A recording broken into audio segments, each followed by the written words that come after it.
What is up, guys? Welcome back to a new Apex Legends video. Today I am bringing you 10 things smart players, only smart players do in this game. Now, there are more than just 10 things smart players do in Apex Legends. Things that take you further and beyond. Things that separate you from the Lil Jimmys, from the Randys, from the Lil Mikeys, right? But you know what? These are the things I do most of the time, the things I decided to choose for this video. If there's something else we do, smart players do, in Apex Legends that I do not mention in this video, let me know them in the comment section below. Now, I must give you a warning right now. If I make any funny voices, any funny noises all throughout this video, it is because I'm high on G Fuel right now. I just finished drinking a freaking gallon of G Fuel, and you know what? That's what it is. That's what happens when you are a G Fuel addict. Anyways, ladies and gentlemen, are you a smart player? Find out next. Warning, the following video is so manly that it can make a woman grow a beard. So if you are a little Justin Bieber, proceed with caution. So, the first thing smart players do in Apex Legends is blocking doors. So, many times you are in a gunfight and you have to run into a building because you're losing, you're about to die, and the first thing you want to do is close the damn door and then stand right next to the door. Enemies chasing you will not be able to enter because you are right there blocking the doors. Doors always open forward, and if there's an enemy right there behind the door, it will not open. Now, I know that you can break the door by kicking it, but it will still give you enough time to pop a few shields or a few meds to get your health back up, and then you are ready to fight again. Another thing you can use to block doors is by using the caustic gas traps. So that's also pretty cool. It's pretty cool because you don't have to stand in front of the door. You can escape from another door or whatever. If you have to revive a teammate, it is a great way of blocking doors. Yes, enemies can still break them, but it is gonna buy you enough time to get your boy back up, and then the gas trap is gonna go off if enemies pass by them.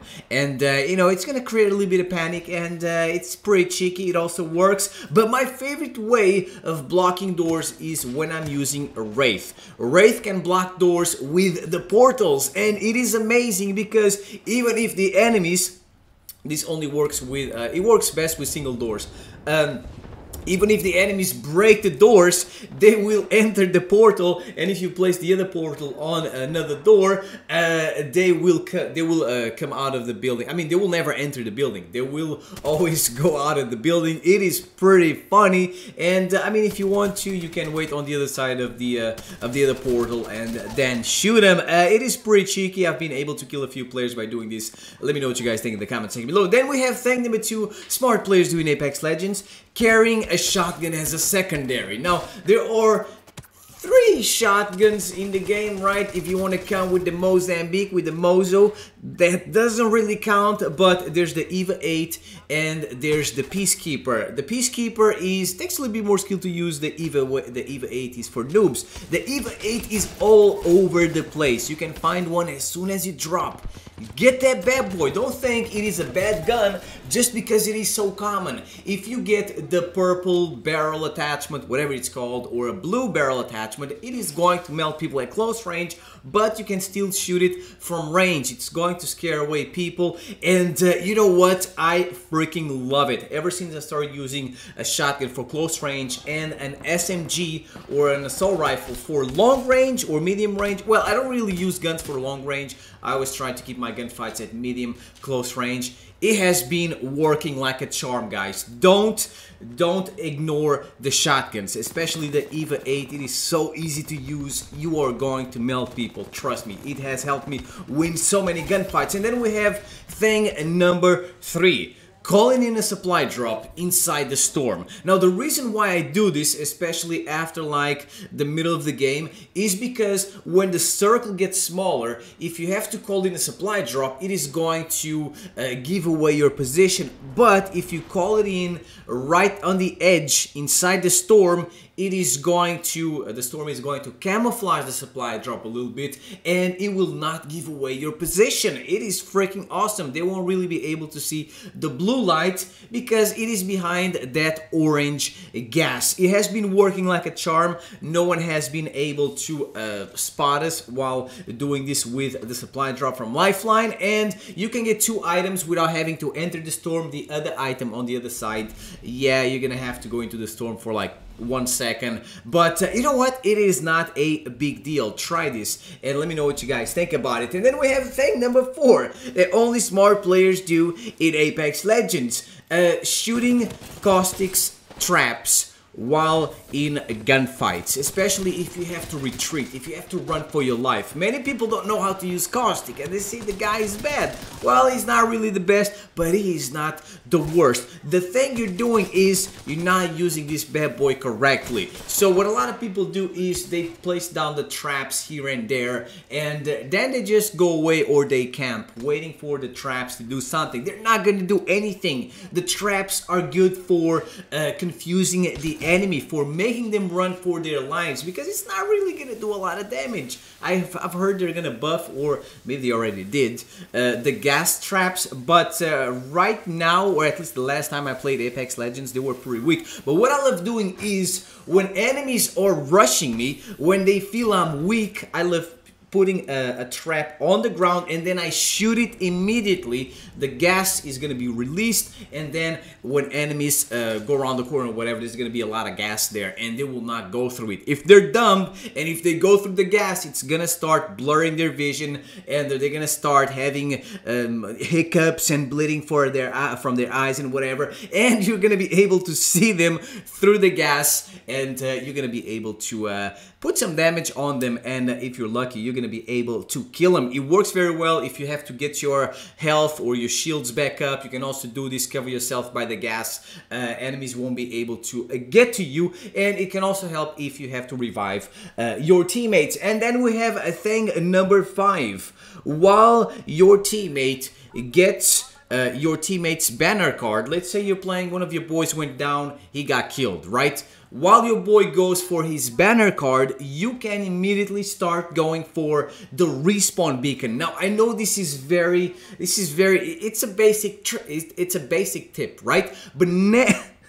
But no one does this. You don't have to go there with your boy and help him get the banner card unless you have to fight other people. No, you can immediately, if you think the area is safe, immediately, one of you immediately starts running for the respawn beacon. And as soon as your boy gets that banner card, you can immediately start respawning your boy. It works very well, and it will save you a lot of time. And if you do this, especially with randoms, they will not leave the game. If it takes you too long to get them back up, to get them back into the game, they will not be patient and they will leave. So this is something I've been trying to do very often. And then we have, ladies and gentlemen, thing number 6. Respawning teammates in the storm. Now you might be like, why would you respawn a teammate in the storm? Isn't that dumb? Isn't he gonna lose health or whatever? Well, it is better to lose a little bit of health than losing his life. So this works very well, especially like in